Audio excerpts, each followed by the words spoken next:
Welcome to the world of biology with Med Excellence classes. Med Excellence classes में आपका स्वागत है।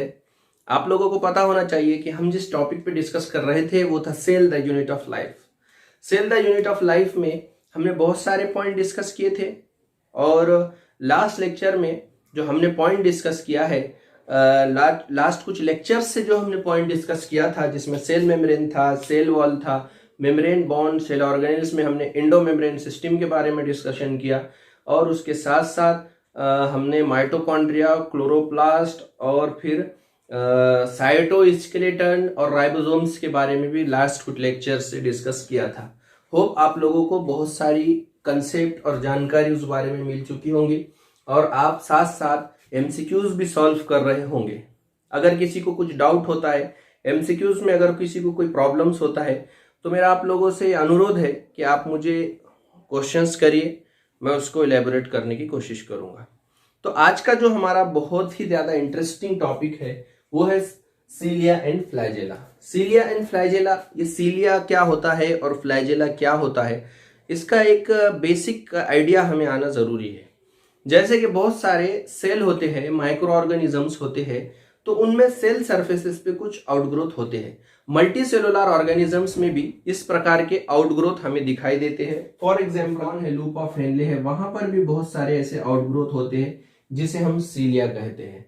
बहुत सारे माइक्रोस्कोपिक ऑर्गेनिज्म होते हैं यूनिसेलुलर, उनमें भी बहुत सारे आउटग्रोथ होते हैं, उसे भी हम सीलिया कहते हैं। कुछ यूनिसेलुलर सिंगल टाइप का आउटग्रोथ होता है जिसे हम फ्लैजेला कहते हैं। जैसे कि स्पर्म का अगर स्ट्रक्चर देखेंगे हम तो इस स्पर्म के स्ट्रक्चर में जो टेल लाइक स्ट्रक्चर होता है, ये जो टेल होती है ये भी एक्चुअली फ्लैजेला लाइक स्ट्रक्चर होता है, जिसे हम फ्लैजेला भी कहेंगे तो गलत नहीं होगा। तो ये जो पर्टिकुलर आउटग्रोथ है किसी सरफेस के, तो अगर ये सिंगल और लार्ज होते हैं, सिंगल और large, large in the sense in terms of length, बहुत ज्यादा लेंथ में होते हैं, और सिंगल होते हैं, मूवमेंट के लिए हेल्पफुल होते हैं, तो उसे हम कहते हैं फ्लैजेला। फ्लैजेला ये सिंगल होते हैं ज्यादातर, एक हाथ दो भी हो सकते हैं लेकिन जनरली सिंगल होते हैं किसी सेल में। और सीलिया ये मल्टीपल होते हैं। सीलियरी मूवमेंट में हमें बहुत सारे अलग अलग टाइप के मूवमेंट्स देखने को मिलते हैं। जैसे कि ये सीलियरी सरफेस किसी चीज को आगे मूव करने के लिए भी हेल्पफुल होगा, या फिर किसी यूनिसेलुलर ऑर्गेनिजम्स को स्विमिंग में भी हेल्प। और फ्लैजेला भी ये क्या करेगा, मूवमेंट और स्विमिंग में हेल्प करेगा। फ्लैजेला ये क्या करेगा, मूवमेंट और स्विमिंग में हेल्प करेगा। ठीक है, अब यहां पर देखिए और एक इंपॉर्टेंट पॉइंट जो अभी हमें डिस्कस करना है, तो वो है इस पर्टिकुलर सीलिया और फ्लैजेला का एक्चुअल स्ट्रक्चर कैसे होता है, ये हमें भी समझना है। देखिए यहां पर मैं एक पॉइंट डिस्कस करूंगा। ये जो पर्टिकुलर फ्लैजेला है और सीलिया है, ये किसी भी पर्टिकुलर ऑर्गेनिजम्स के साथ अटैच होता है, और जो पॉइंट ऑफ अटैचमेंट है उसको मैंने जूम किया। ये जो पर्टिकुलर स्ट्रक्चर है, मान लो ये फ्लैजेला का स्ट्रक्चर है, तो ये जो मेम्ब्रेन है सेल मेम्ब्रेन, तो ये सेल मेम्ब्रेन का स्ट्रक्चर है। मान लो डबल यहाँ पर मेम्ब्रेन स्ट्रक्चर होता है, सैंडविच मॉडल और फ्लूइड मोज़ेक मॉडल में आपने डिटेल में देखा था ये।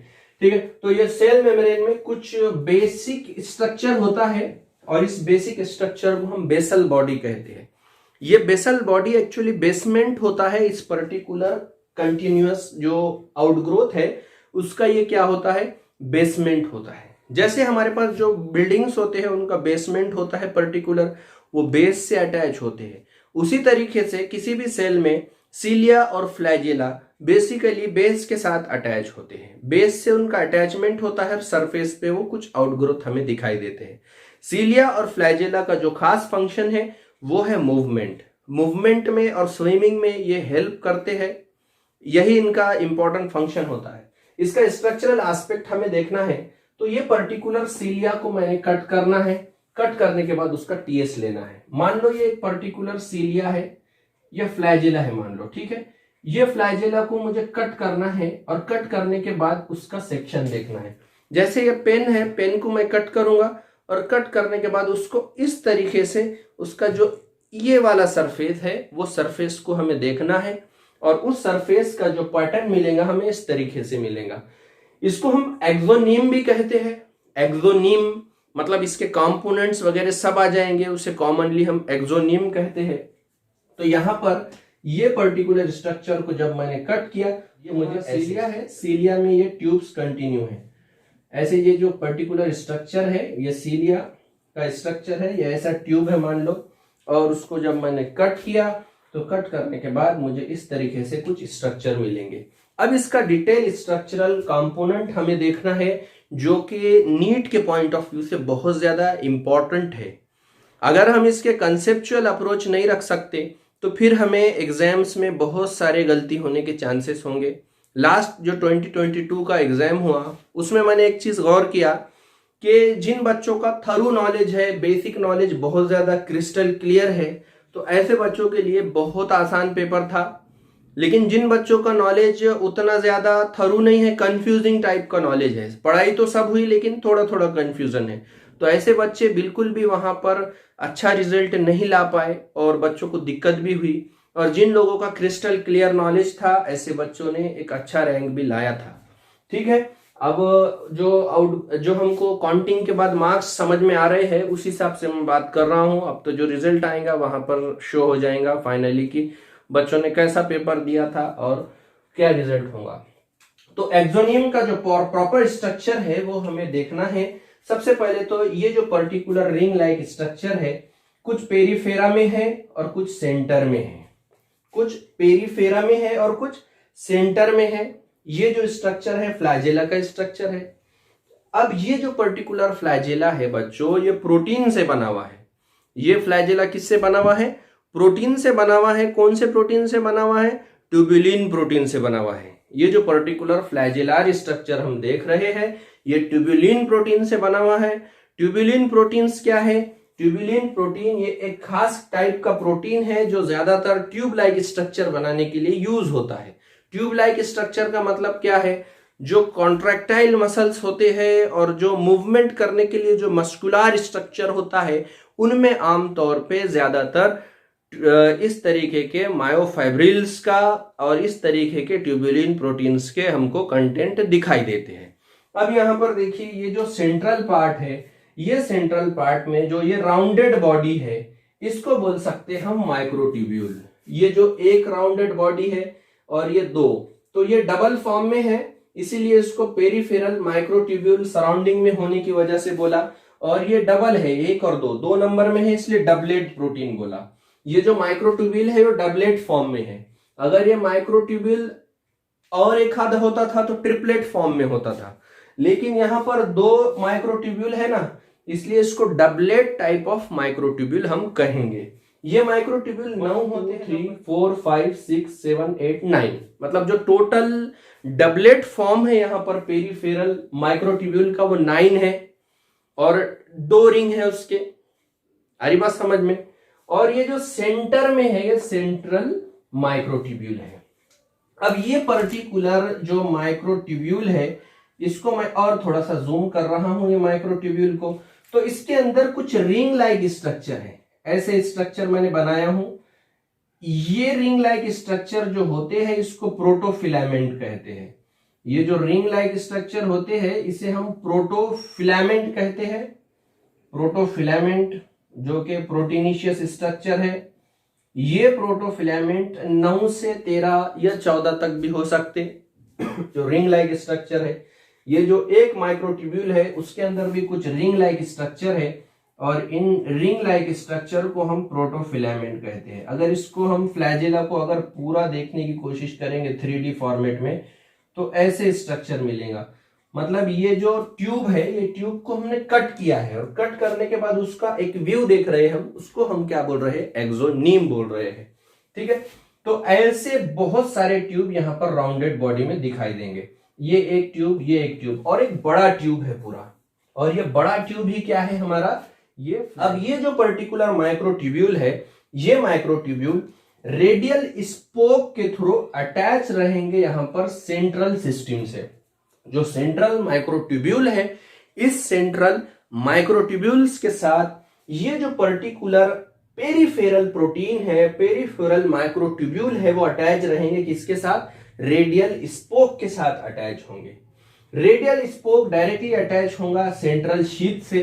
सेंट्रल शीथ एक कवरिंग होंगी, एक पतली झिल्ली होंगी जो क्या करेंगी, कवर्ट करेंगी यहां पर सेंट्रल माइक्रोट्यूब्यूल को। सेंट्रल माइक्रोट्यूब्यूल जो कि सेंटर में है, और यहां पर जो मैंने पर्टिकुलर साइट, उस साइट को मैं कनेक्शन के फॉर्म में बता रहा हूं। ये देखिए, for example inter doublet bridge कहते हैं हम इसे, इंटर डबलेट ब्रिज।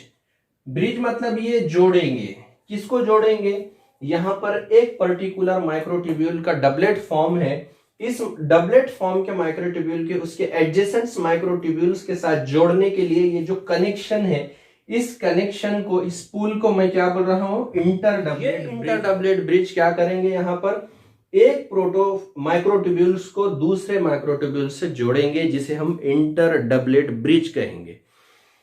अब ये जो इंटर डबलेट ब्रिज है और ये जो रेडियल स्पोक है, ये क्या कर रहे हैं, इस ट्यूबुलर प्रोटीन को एक दूसरे के साथ कनेक्ट कर रहे हैं।